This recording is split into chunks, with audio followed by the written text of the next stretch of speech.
Jóvenes, ¿cómo están? A ver, creo que...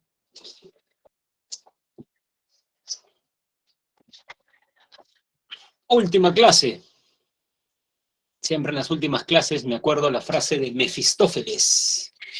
Todo lo que nace merece morir. Ahí está.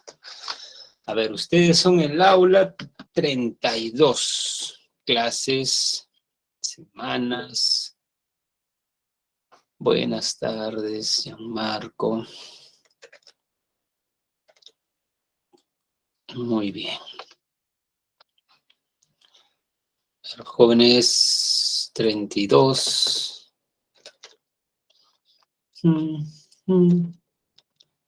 Perfecto.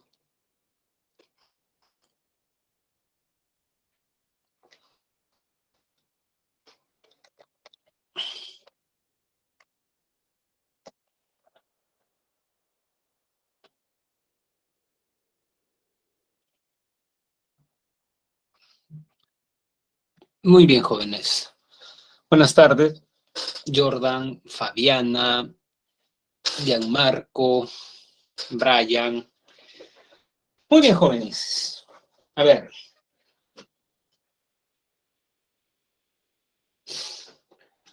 Hagamos un recuento de lo que vimos la semana pasada, porque como pueden ver ustedes, ¿no? Ahora tenemos a la filosofía política 2. Entonces la semana pasada tuvimos filosofía política 1, ¿correcto? Entonces, ¿cuál es, estimados jóvenes, qué es lo que vimos la semana pasada? Bueno, la filosofía política intenta responder a la pregunta, ¿cuál es la mejor forma de gobierno? Si uno dice democracia, ¿qué es la democracia? El poder del pueblo, ¿qué es el poder? ¿Qué quiere decir que somos iguales? ¿Qué es la división de poderes? ¿Correcto? Conceptualmente, digamos, informarnos qué es esto. 1. 2.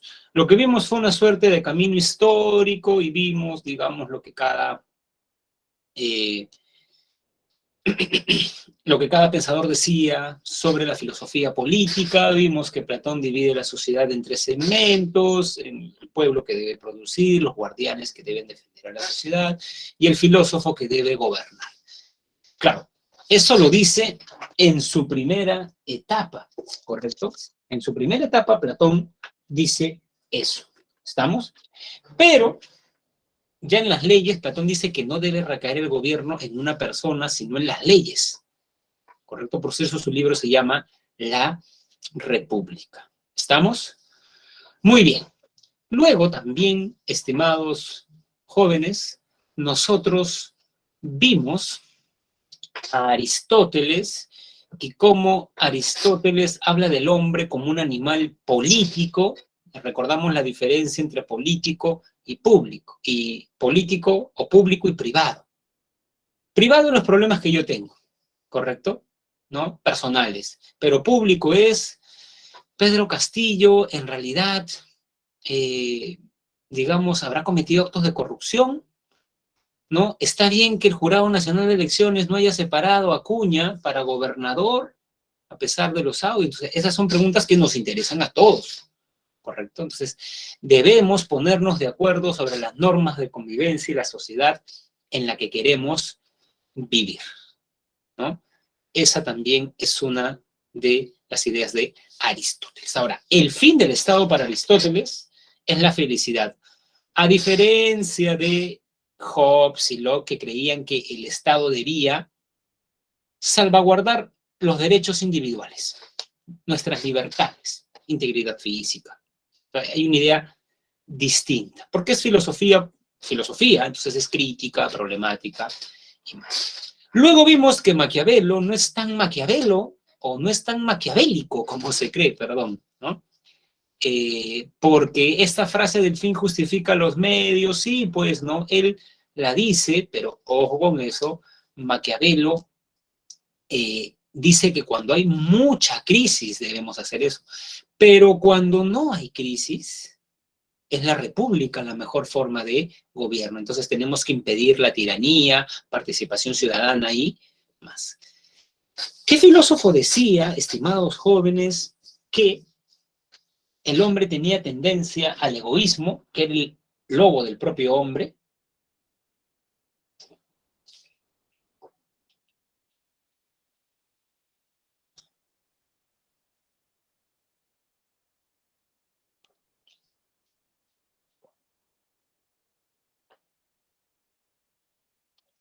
¿Qué filósofo decía eso?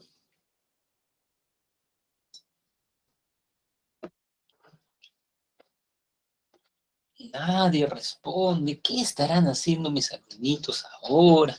Rousseau decía que tenía tendencia egoísta. ¿Seguro, Jordan?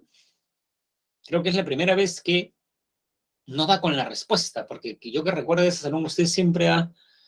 Hobbes, así es, Valeria. Hobbes, pero no hay problema, Brian, no está usted en un examen, ¿correcto? En el examen sí ya tendría que recordar ya, digamos, ¿no? Confundió quizás los conceptos. Hobbes dice que es malo por naturaleza. Más bien, Jordan, Rousseau dice lo contrario, que tiene una tendencia a ser piadoso, a ser bueno por naturaleza. Y es interesante porque de estas tendencias tenemos modelos de Estado. Si creo que el hombre es malo por naturaleza, ¿no? Si creo que el hombre es malo por naturaleza, pues debes tener un Estado fuerte, poder centralizado, que infunda miedo.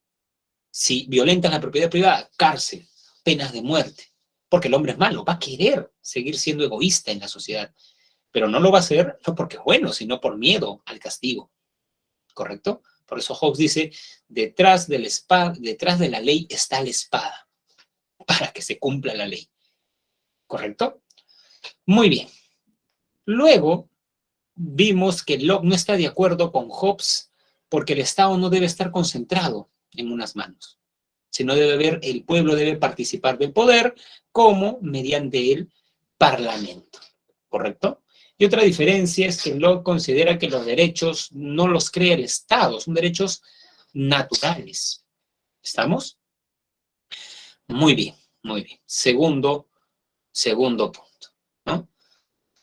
O bueno, segunda diferencia. Luego vimos bueno, Rousseau, recuerden que era republicano, como el hombre es bueno por naturaleza, pues ellos deben ponerse de acuerdo, sacar un conjunto de leyes, ¿correcto? Asamblea Constituyente, sí, pues Rousseau estaría de acuerdo con eso. Y el Estado debe velar porque esas leyes se cumplan. Y hablaba mucho de la educación cívica que debe tener o deben tener los ciudadanos, ¿correcto? Muy bien. Y finalmente vimos a John Rawls que hablaba de la justicia y cómo proponer ideas de justicia si somos individuos con intereses particulares, con el velo de ignorancia, ¿no? Desde el velo de ignorancia, desde el no saber nuestras, digamos, situación, podemos hacer reglas que beneficien a todos, ¿correcto?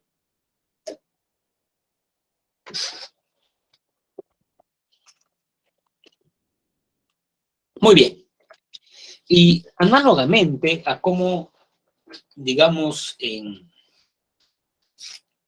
sea, análogamente a cómo en estética vimos primero los autores y luego las corrientes, vamos a hacer algo similar en filosofía política. Ya vimos los autores, ahora vamos a ver las corrientes, ¿correcto? Muy bien. A ver, voy a separado. Ya. Perfecto, perfecto, perfecto. Muy bien. Entonces, el liberalismo, como su mismo nombre lo dice, defiende la libertad individual, ¿correcto? Y nuestros derechos individuales. Integridad física, propiedad privada, ¿correcto? ¿No? Son derechos fundamentales, ¿no? Entonces, como vimos en el contraste entre Aristóteles y los modernos, Aristóteles decía que el Estado debe hacer feliz a las personas, pero Locke va a decir, a ver, quizás en este salón Jordan piensa que la felicidad es leer muchos libros. En cambio, Valeria piensa que la felicidad es tener mucho dinero. Y su otro compañero piensa que la felicidad es cumplir los mandamientos de Dios. Entonces, hay muchas ideas de felicidad. Y como son muchas ideas las de felicidad, pues el Estado no puede fomentar metas colectivas. El Estado no me puede decir, pues, cuál es la felicidad a mí. El papel del Estado es solamente resguardar mis derechos individuales, integridad física, propiedad privada, ¿correcto? ¿No? Y por eso se dice que el liberalismo recorta el papel del Estado. Ojo, primero surgió el liberalismo político y luego el liberalismo económico, ¿no? Entonces el Estado solamente debe garantizar nuestros derechos. Si yo creo que, por ejemplo, soy feliz, ¿no? Digamos, leyendo filosofía, pues ese es mi problema. Por ejemplo, jóvenes, yo estudié en una universidad pública, San Marcos. Cuando voy a salud a atenderme, no es que me dicen, a ver, señor, ¿usted es ateo, agnóstico, agnóstico? No, entonces no, acá los médicos son, eso no importa. Esa es mi libertad, en quién quiero creer yo, con, digamos, qué deporte hago, ¿no? Incluso a veces hay personas que fuman, ¿no? Y el Estado, claro que tiene políticas que atienden a la salud, pero no puede obligar, ¿correcto? Muy bien, entonces la libertad es fundamental en el liberalismo, ¿correcto? Entonces, el poder político debe ser limitado. Justamente esa es la crítica de Locke a Hobbes, ¿no? Porque como vimos, Hobbes, el poder centralizado, en cambio Locke va a hablar un poco de esto que Montesquieu llamó la división de poderes. Por ejemplo, en el Estado peruano, el poder ejecutivo está conformado por los ministros de Estado, el, digamos, presidente del Consejo de Ministros y el presidente, ¿correcto? Y tenemos un poder legislativo, que son los congresistas, y un poder judicial, que no es, digamos, elegido por, aunque claro, no querían hacer esas jugadas que nombran los magistrados, pero bueno, un poder que es independiente. Todo el poder judicial puede investigar el presidente, lo está haciendo. Puede investigar a un congresista que está, digamos, acusado de violación, ¿se dan cuenta? ¿No? Entonces, eso se llama control político, ¿no? Imagínense que todos estén en Perú libre, ¿no? O sea, podría ser más fácil la corrupción, ¿correcto? Muy bien, ¿no? Derechos fundamentales, la vida, la libertad y la propiedad, ¿correcto? ¿No? Muy bien. Ahora, la libertad de expresión y tolerancia religiosa. Eso es importante porque, claro, si yo soy libre en quién creer. Entonces, ¿por qué debe haber tolerancia religiosa? Es más, para cumplir la tolerancia religiosa, y este es un concepto fundamental, por favor, del liberalismo, apúntenlo, debe haber un Estado neutral en materia religiosa. Neutral en realidad en muchas cosas y en materia religiosa también. ¿Y por qué el Estado debe ser neutral, profesor? Puede preguntar, digamos, preguntarse uno de ustedes. Bueno, el Estado debe ser neutral porque, por ejemplo, a ver, al colegio van niños de, o sea, hijos de musulmanes, de budistas, católicos, testigos de Jehová, adventistas, israelitas. Entonces, el Estado no puede fomentar una religión. Pregunta, jóvenes, ¿el Estado peruano es un Estado laico, neutral, separa Estado e Iglesia? ¿Qué creen ustedes? ¿O ustedes creen que en el colegio hay un curso en el cual nos inducen a adoptar una religión?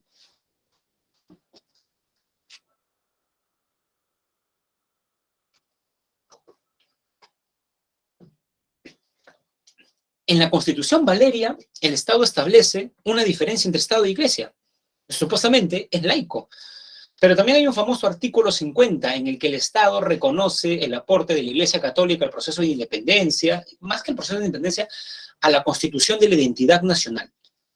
Y por eso el Estado a veces ayuda a la Iglesia, ¿correcto? Pedro Castillo, después de dar el discurso presidencial, va al Te Deum, a la Catedral de Lima, no va a una mezquita musulmana, ¿correcto? Entonces es media ambigua, como que el Estado quiere ser, porque ojo, el Estado peruano no es confesional. Un Estado confesional dice, nosotros vamos a promover el catolicismo. Pero en la praxis parece que sí, ¿no? ¿Correcto? ¿No? Exacto, Brian, ¿no?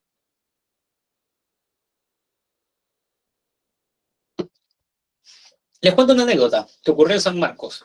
En la Facultad de Letras de San Marcos, en la biblioteca, ponían a ver, un nacimiento. Y una chica de filosofía envió una carta al decano de la Facultad de Letras, que era abogado y filósofo. Le dijo, a ver, usted como abogado sabe que el Estado peruano es un Estado laico, ¿no? Eso no quiere decir, claro que ustedes en su casa pueden poner un nacimiento, tener su kipá, su hijab, lo que fuese, ¿correcto? ¿No?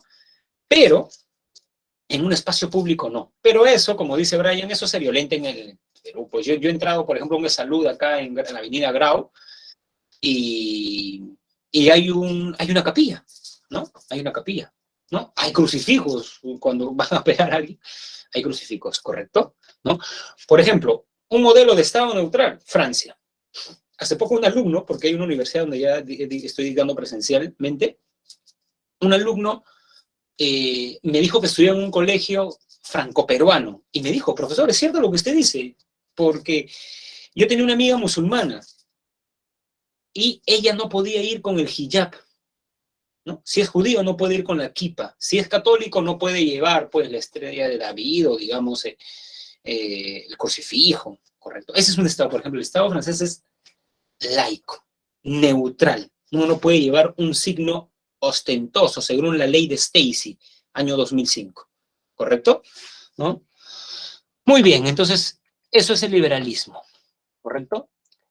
El republicanismo. El republicanismo, jóvenes, lucha contra la dominación política, económica y social, que, digamos, las instituciones son dominadas, muchas veces los individuos, ¿correcto? Dominación interna, dominación externa. Por ejemplo, en las relaciones geopolíticas, imperio-colonia, ¿no? Por ejemplo, la dominación que tenía Inglaterra sobre la India, ¿correcto? ¿No? Era una dominación. Aunque claro, no necesariamente tiene que ser imperio-colonia. Por ejemplo, Estados Unidos tiene, digamos, mucha influencia en Latinoamérica. No somos sus colonias, ¿no? Pero sí tiene influencia, ¿correcto? En las relaciones políticas entre gobernante y gobernados. Esto es interesante porque, como han escrito muchos filósofos, los políticos son unos mandados, los congresistas son mandados. Nosotros, con nuestro voto, los hemos mandado a que, digamos, salvaguarden nuestros derechos. Pero de pronto, ellos que nosotros elegimos, nuestros representantes, los que mandamos, se vuelven especialistas en mandarnos, ¿correcto? ¿No? Y de pronto quieren hacer leyes que recortan. Yo recuerdo cuando recién terminé la universidad, la famosa ley Pulpín, que querían recortar, como uno recién se inserta en el mundo laboral, ven tu CV, no tienes experiencia, ¿no? Querían que recorten los derechos a los jóvenes universitarios que recién ingresan. Hubieron marchas y todo, ¿correcto? En las relaciones económicas, claro que lo hay, pues, de un empleador sobre su empleado, sobre su trabajador. Cuando comenzó la pandemia, jóvenes, la empresa Atento, ¿no? La empresa Atento quería obligar a sus trabajadores, a pesar de estar en estado de emergencia, a ir a trabajar a sus instalaciones. Y una persona estaba ahí, recuerdo una madre de familia, con miedo, y dice, ¿pero por qué viene? Es que han dicho que me van a despedir, yo soy madre de familia, ¿ven? Ahí está, ¿no? O sea, de hecho que hay también una dominación de ese tipo. En las relaciones familiares también la dominación que tienen los hombres respecto de las mujeres, ¿correcto? ¿No? El machismo que denuncian las feministas, ¿no? Muchas veces, yo siempre cuento esta anécdota en clase, tenía una amiga que en la universidad me contaba, ¿no? ¿Qué has hecho el fin de semana? Y yo le decía, uy, he aprovechado en leer, ¿no? Porque como no tengo que venir a la universidad, leía. Y ella me dice, yo quiero hacer eso, pero mi mamá me manda a cocinar los fines de semana, hacer cosas. Y mi hermano que está en el colegio para jugando PlayStation, y yo le digo a mi mamá, pero mamá, y le dice que le decía, lo que pasa es que tú vas a ser mamá. ¿Ven? O sea, hay mujeres machistas, de hecho que sí, pues, ¿no? Hay esa dominación, ¿correcto? Muy bien, entonces, frente a eso, ¿qué podemos hacer? ¿Qué hacer? Como dice Vallejo en ese famoso poema. Bueno, las medidas que proponen los republicanos es un Estado independiente o soberano, que no permita la injerencia de poderes extranjeros. O sea, Estados Unidos no le va a decir, pues, cuál es la política de Venezuela, ¿correcto? Puede recomendar.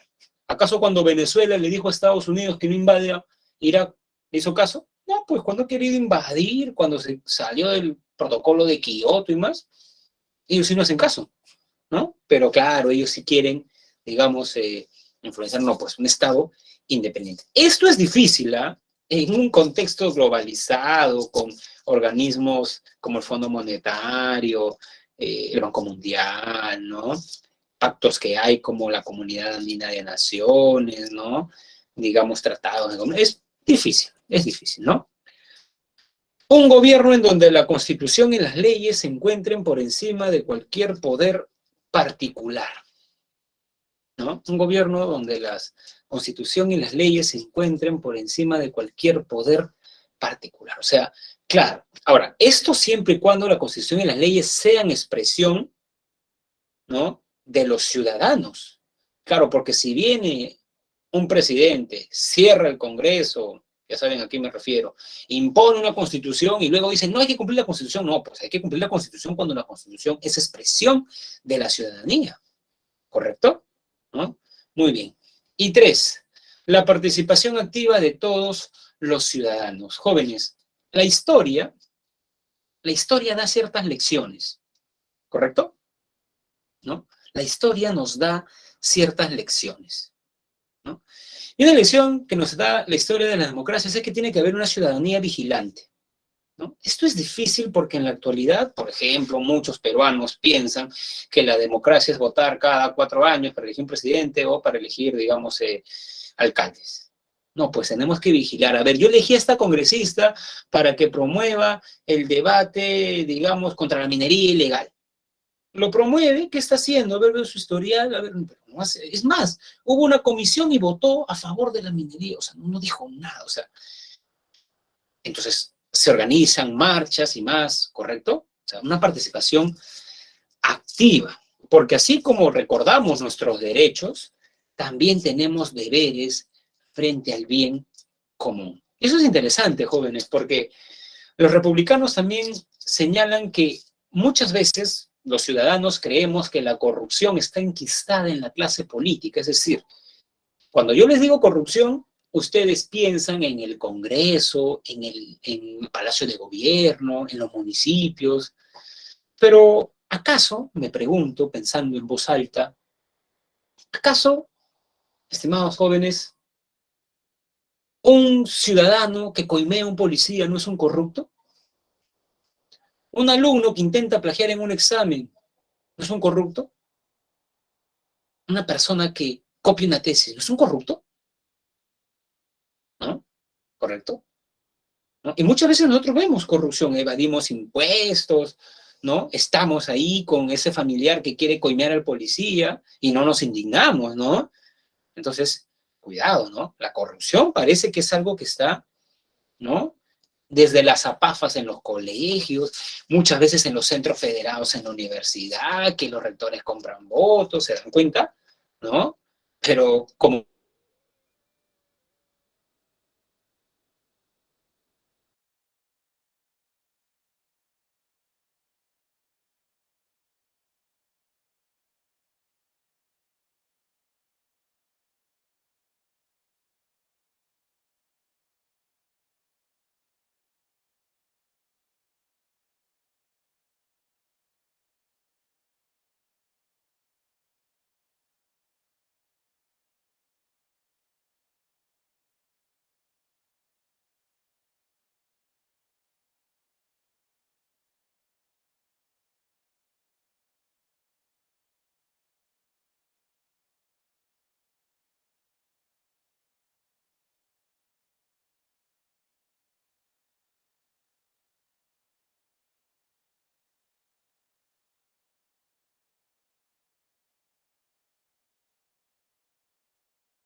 Jóvenes, sí, a ver, le comento a su coordinadora, justo ya había conectado mis datos del celular, siempre es bueno por eso, pero volvió el internet, ¿no? Disculpen, jóvenes, yo supongo que... Sí, sí, no, ya estaba con mi lacto, ya había prendido mi lacto, Gianmarco, ya iba a entrar ya. A ver, déjenme por favor desconectar ahora esto del móvil Hubs. A ver, para si, digamos, tengo este problema otra vez. Ya, muy bien. Déjenme apagar mi lacto, por favor. Ya, jóvenes, volví del más allá, de esa zona sin internet. A ver, no se preocupen, hemos 5 minutos aproximadamente, así que voy a pedirles, por favor, que nos quedemos, o sea, no voy a correr, no me parece ético, voy a hacer la clase como siempre la hago, ¿no? Respetando el tiempo. ¿Listo ya, jóvenes? Bueno, espero, no tienen ningún problema de quedarse 5 minutos más, o sí, a ver, no quiero tampoco ser un tirano, ¿correcto? Ya, normal, ya, perfecto, ya. Sí, para terminar la clase, ¿no? Como debe ser, ¿no? No es la idea de que, claro, se me fue el internet y por eso ya al caballazo voy a terminar. No, eso no es ético. Sería un corrupto, justo como estábamos hablando, ¿no? La corrupción. Entonces les estaba contando justo un cuadro de Giotto que se llama, este cuadro se llama La Prudencia, donde la prudencia tiene un espejo y se está viendo así a sí misma, ¿correcto? ¿No? Muy bien, entonces hay que ver también cómo la ciudadanía es en cierta medida, ¿no? Muy bien, entonces, jóvenes, a ver, ya, perfecto. Hablemos del anarquismo. A ver, el anarquismo defiende como tesis clave la abolición del Estado, ¿correcto? Y esto es interesante y puesto que ustedes se enfrentan a exámenes con preguntas de eco y más, frente, digamos, a ello deben tomar conciencia que, miren, este es un punto entroncado con los liberales, porque los liberales, ¿no? Consideran, recordarán ustedes, que el hombre es egoísta por naturaleza y en estado de naturaleza era un todos contra todos, ¿correcto? Y cuando pasamos al Estado las cosas están mejor porque hay un poder que te va a castigar. En cambio, para los anarquistas, el Estado coacta tu libertad. Bueno, en realidad los anarquistas están en contra de muchas instituciones. Por ejemplo, otra diferencia entre liberales y anarquistas es que los liberales defienden la propiedad privada. En cambio, Proudhon decía que la propiedad privada es un robo. O sea, frente a lo que dice que la propiedad privada es un derecho inalienable, tenemos un anarquista que dice que es un robo. Eso prueba que la filosofía es crítica y problemática. Punto número 1, ¿correcto? Punto número 2. Los anarquistas también critican a la iglesia, ¿no? La institucionalidad, o sea, la institución de la religión, ¿no? Incluso Bakunin dice que admiraba más a Lucifer porque era una suerte de revolucionario del cielo, ¿correcto? ¿No? Muy bien.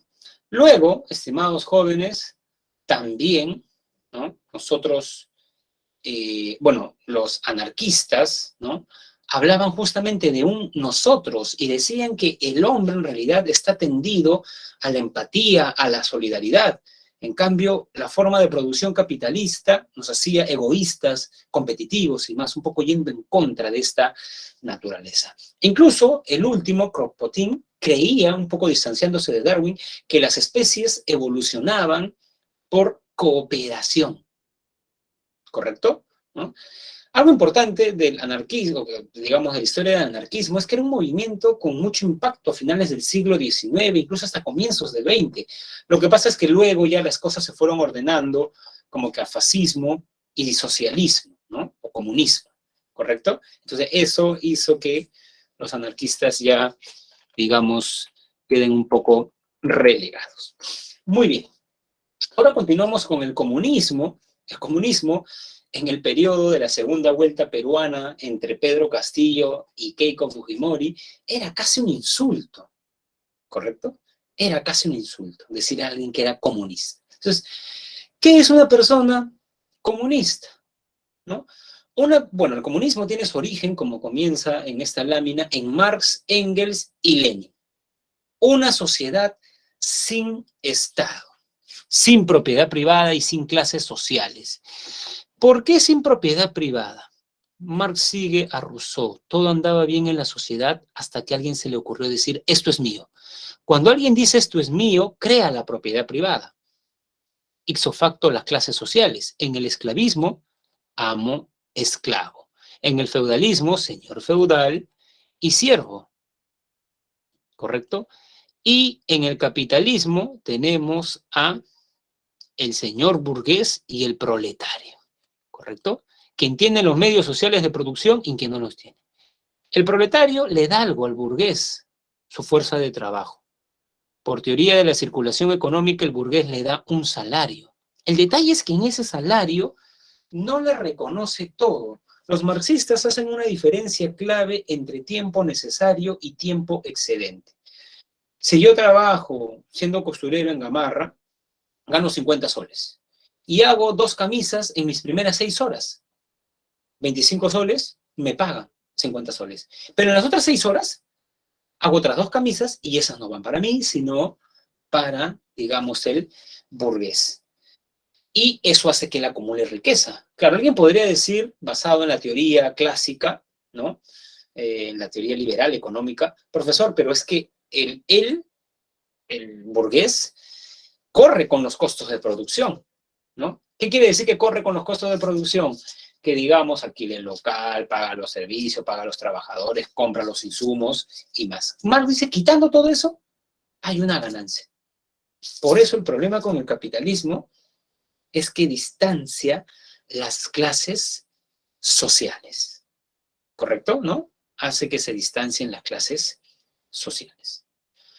Muy bien, ¿no? Ese es, digamos, el razonamiento de Marx. Creo que alguien comentó algo, ¿no? Profe, pero el comunismo no estaba a favor del Estado siempre y cuando no interfiera en el camino del proletario. No, eso es más el socialismo, Jordan, ¿correcto? Eso es más el socialismo. Antes de responderte, porque eso se responde en la siguiente lámina, quiero que entiendan que Marx critica la injusticia del capitalismo del siglo XIX. ¿Cuántas horas trabajaba un obrero en el siglo XIX? ¿Cuántas horas creen, más o menos ustedes, que trabajaba un obrero en el siglo XIX? Más de 8, claro. Algunos dicen que lo normal era 12, 13, algunos 14, 15, ya algunos 16. O sea, imagínense, pues, ¿no? O sea, eso ya, o sea, detrás del marxismo hay un humanismo. Quiere que el hombre sea realmente hombre, que sea libre, y una persona que se la pasa todo el día. Imagínense, ¿no? En la actualidad, a veces no, yo he conversado con algunos mozos de chifa, en Gamarra trabajan 12 horas, ¿correcto? En el chifa 12 horas, ¿no? Imagínense, lo voy a cerrar mi WhatsApp, jóvenes, lo abrí para, ¿no? A ver, en el chifa 12 horas, ¿no? Entonces, esta chica vive, digamos, 1 hora para llegar al chifa, 1 hora para irse, 14. O sea, se levanta, cocina, se baña, a trabajar. Llega a dormir. Descansan a veces un día a la semana, a veces no, porque quieren hacer más dinero, ¿correcto? ¿No? Entonces, claro, el capitalismo ahora ha mejorado, empleo formal muchas veces, sí, ahora, pero incluso siguen quedando, no es que todos, personas, por ejemplo, yo conversaba el otro día con un emprendedor de Gamarra y me decían que sus trabajadores trabajan al astajo. ¿Qué quiere decir eso? ¿No? Que ellos ganan por lo que hacen. O sea, como quieren ganar más, esa gente duerme en su taller, me dice. Se levanta, sale a desayunar, viene, cose, se va a almorzar, una cabecita de media hora, se levanta, cose, sale a cenar, viene, cose, hasta la madrugada, ¿Ven? O sea, ese es el mundo real, jóvenes. No estamos hablando de, ¿no? Acá, Lima, la capital, ¿no? ¿Correcto? ¿No? Entonces, el marxismo diría, no, pues, eso no es justo. ¿Correcto? Eso no le parece justo, ¿no? ¿Correcto? Entonces, en el capitalismo, ¿por qué se van a enfrentar en el capitalismo los proletarios con los burgueses? Porque el burgués siempre va a querer ganar más. Y ganar más implica reducir los costos de producción. Uno, el salario. O sea, para ganar más, va a querer pagar menos. O incluso, o sea, va a querer pagar menos a los trabajadores, pero por otro lado, para ganar más, va a querer vender a mayor precio su bien. Entonces, el obrero va a ir con su salario, que le han reducido, y va a querer comprar algo que esté más caro. Contradicción. Y eso va a hacer que estén entroncados, que luchen. ¿Quién va a ganar para Marx esta batalla?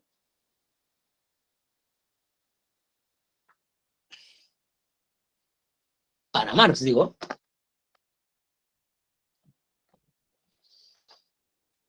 ¿Quién va a ganar, jóvenes, esta batalla para el gran Marx? ¿No? Proletarios del mundo, unidos. Así es. ¿No?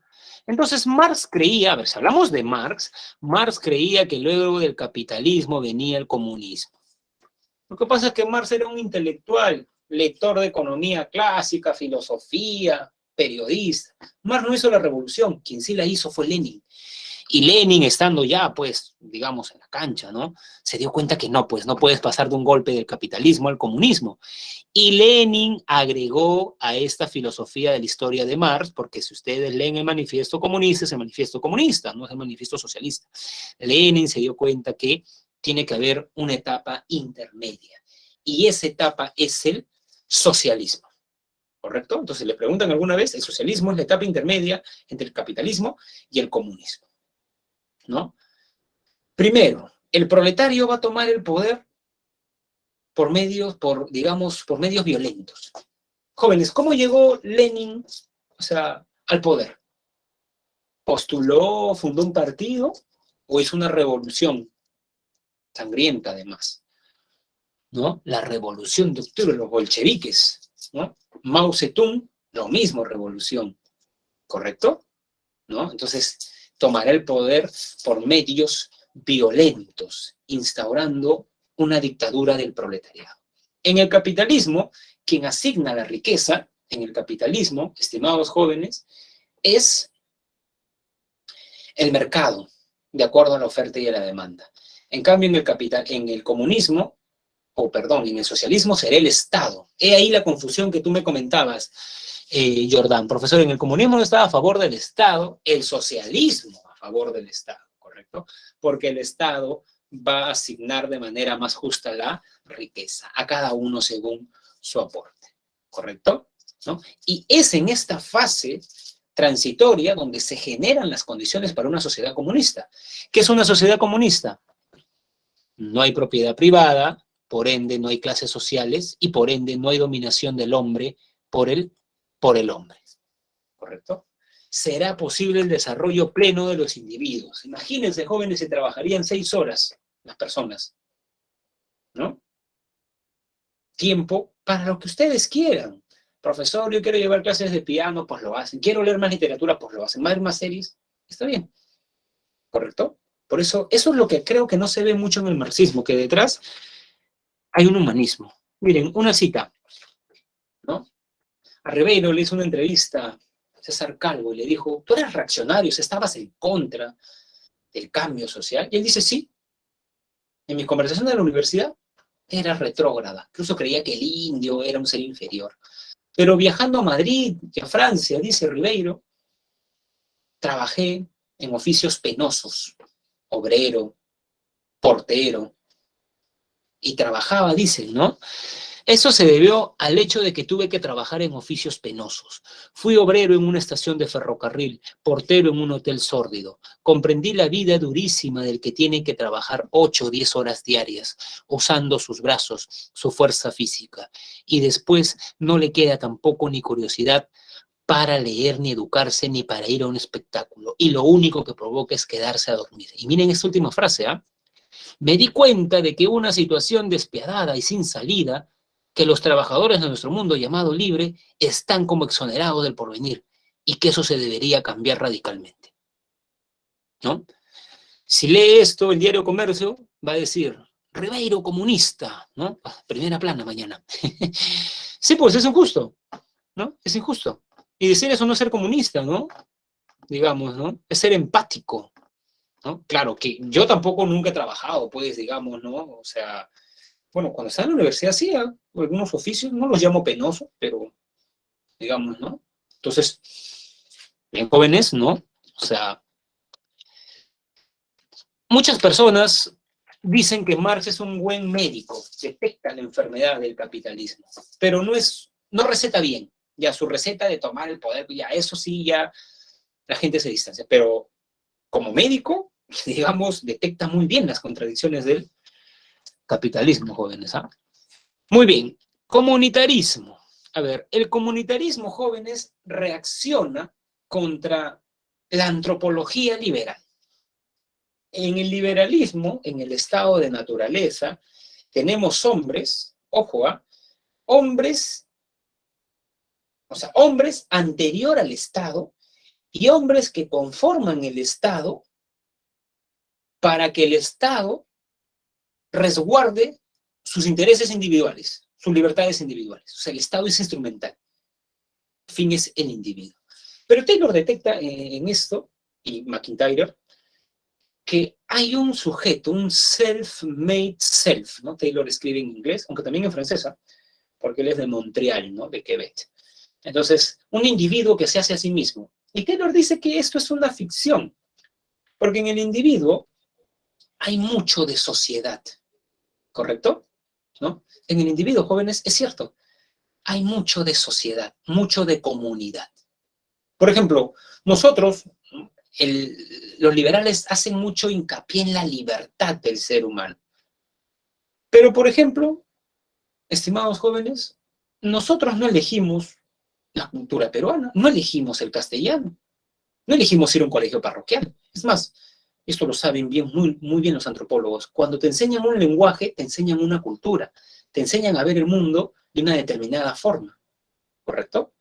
Y nuestra comunidad, incluso antes de decidir, nuestra comunidad, estimados jóvenes, inclina la balanza. Les pongo un ejemplo sencillo. A ver, una chica que fue eh, a un colegio parroquial. A los 22 años queda embarazada, estando en tercer año de la universidad. Y ella no sabe si abortar o no. La comunidad peruana, ¿qué le inclina? Ella no tomó la decisión todavía, pero la comunidad peruana, ¿qué le inclina? ¿A abortar o a no abortar?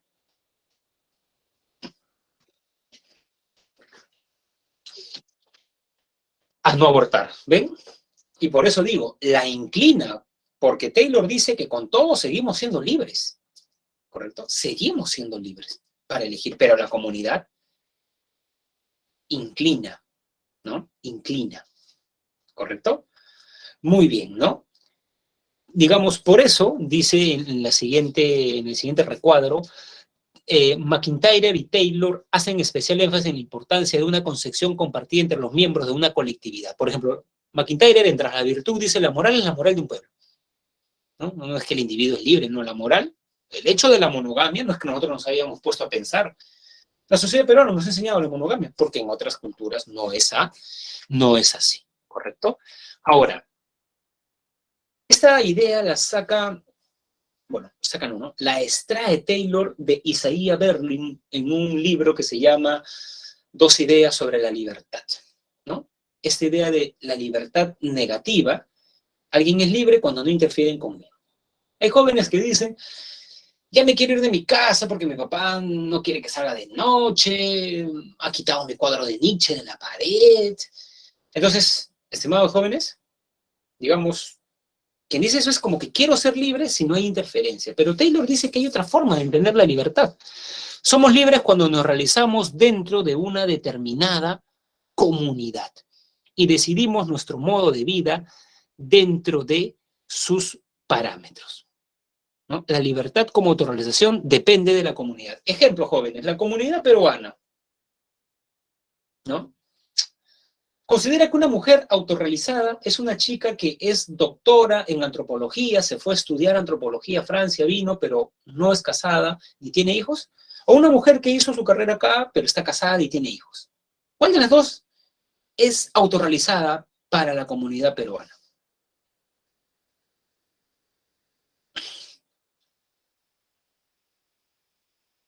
¿No?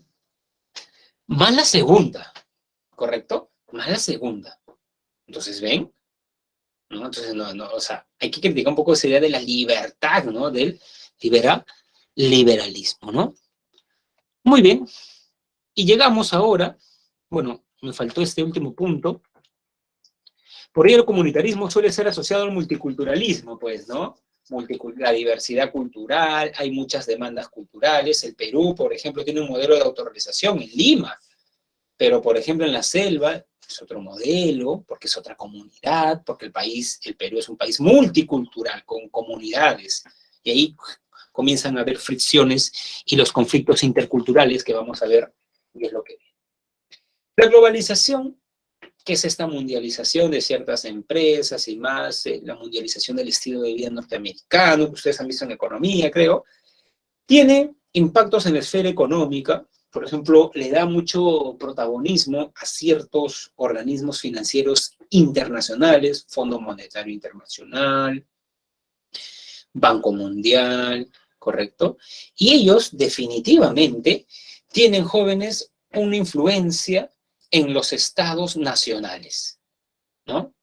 Y esto ha redefinido, como consecuencia, la soberanía de dichos estados. Por ejemplo, miren esta pregunta.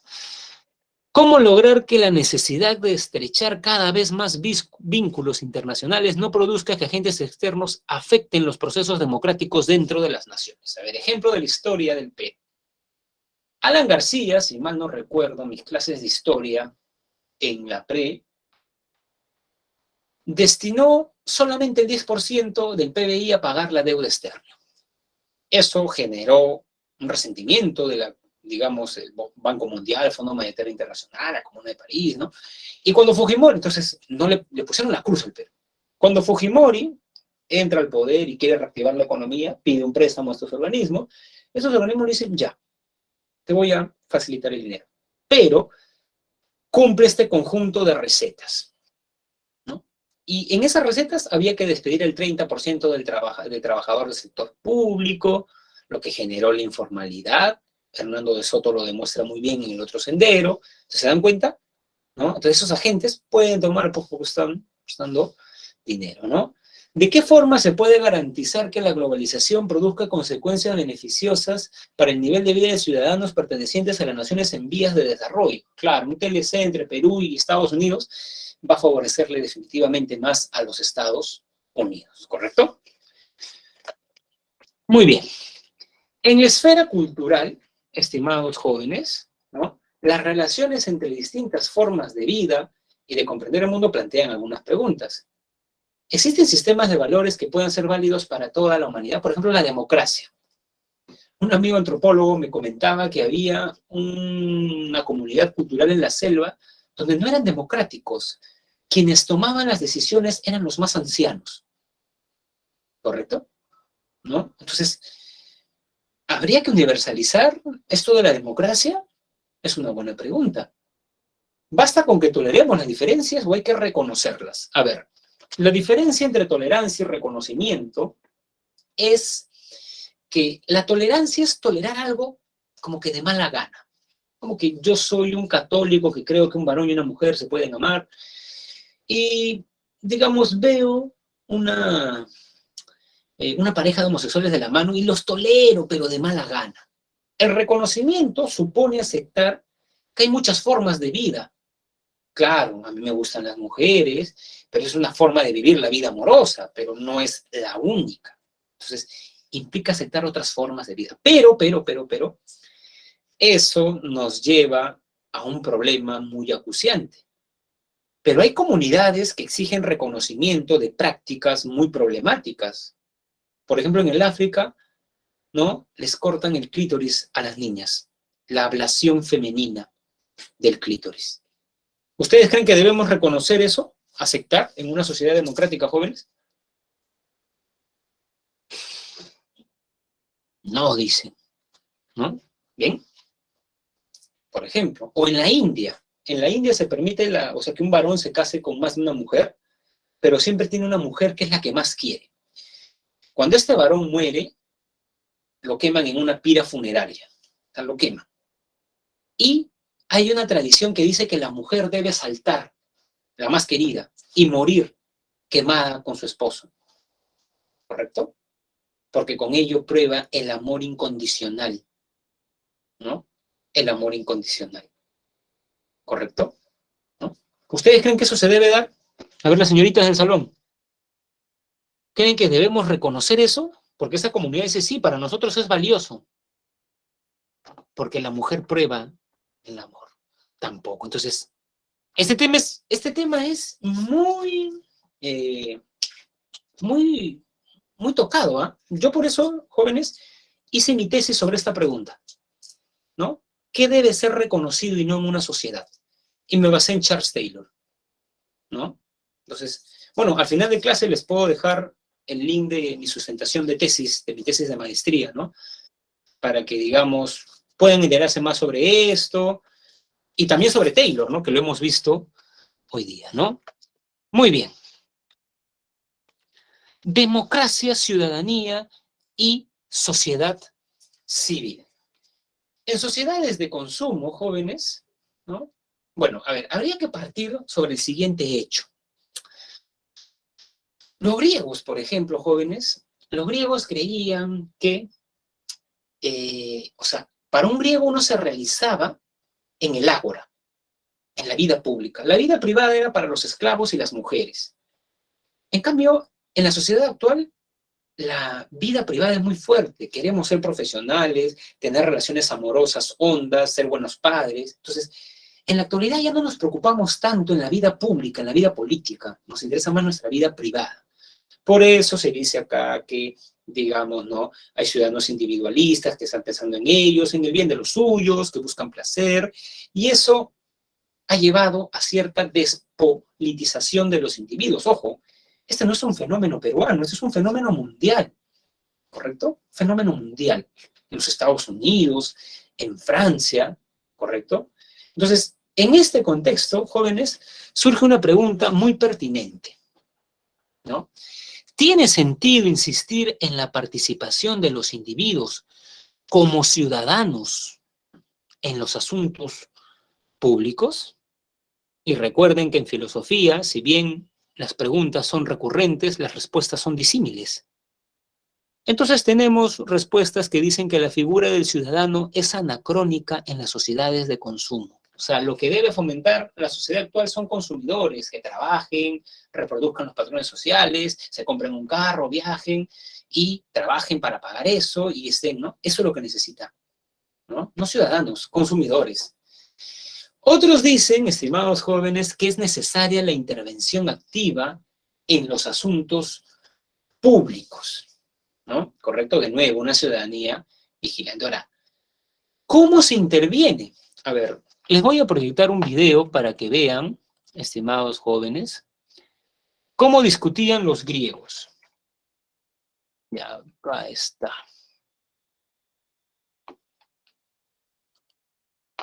Maratón. Ya, muy bien.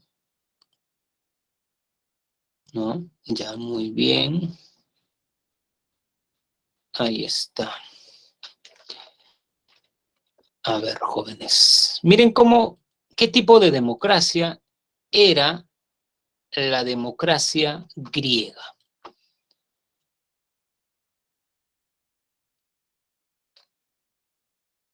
A ver, quiero silenciar mi audio porque... Debería ser un poco más que una formalidad para Temístocles, el héroe de Maratón, terminar lo que comenzó. ¡Basta! ¡Debemos apelar a la razón de Jerjes! ¡Cobarde! ¡Atenas! ¡Es una ciudad de cobardes! ¡Cállate, desgraciado! ¡Cállate tú! ¡Basta!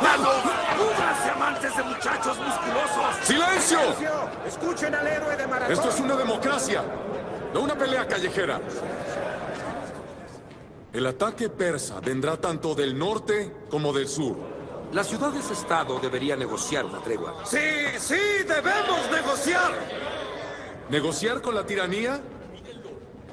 Denme un ejemplo de cuándo le ha beneficiado a una nación. Es cierto, debemos unir. Compañeros compatriotas, solo se puede juzgar el futuro viendo lo que hemos sufrido en el pasado.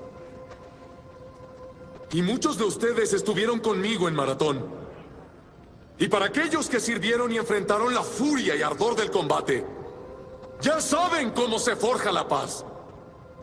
No se vayan a equivocar. Jerjes, el hijo de Darío, es un lobo que se acerca. Aquí y ahora debemos elegir. ¿Se decidirán a pelear por Grecia o no? Argos, Corinto, Megara, Atenas. Ni siquiera Esparta dominaría a los persas sola. Debemos perseverar siendo una nación, o pereceremos aferrados a nuestros intereses egoístas.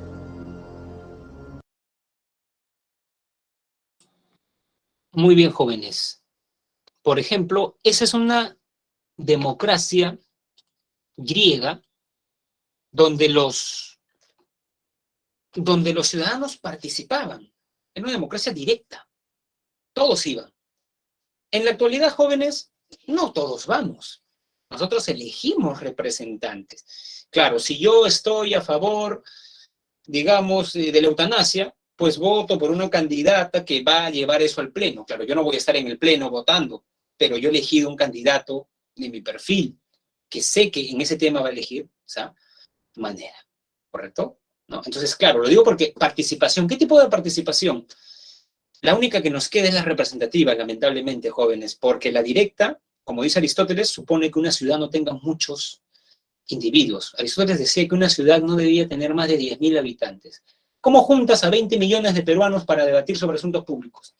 Muy difícil, ¿no, jóvenes?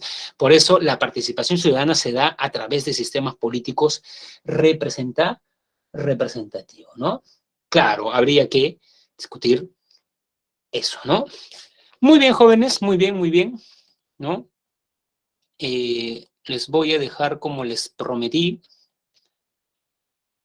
mi sustentación. Bueno, dura, acá dice 1 hora y 15, pero en realidad tienen que ver la primera media hora donde expongo un poco a Taylor y la pregunta que les dije. Muy bien, a ver un momento. 2, sí. 70, a ver, un momento. La publicidad, ya, perfecto. Ahí está, jóvenes. Y les dejo un artículo que escribí sobre el tema de mi tesis en este, ¿no? Sobre el multiculturalismo de Taylor, ¿no? Muy bien, jóvenes. Hemos terminado esta clase y nos vemos el siguiente sábado para hacer el repaso, ¿correcto? Muy bien, jóvenes, nos vemos. Cuídense. Ya, hasta luego, profe. ¿No? ¿Te refieres? Lo que pasa, Hans, es que eso que dice file, eso ponlo en donde digamos pones el Facebook, ahí pon, y te va a salir, ¿no? O sea, es un link, ¿no? Claro que se puede compartir, jóvenes, de hecho que sí, ¿no? El conocimiento es eso. Muy bien, jóvenes, nos vemos, cuídense.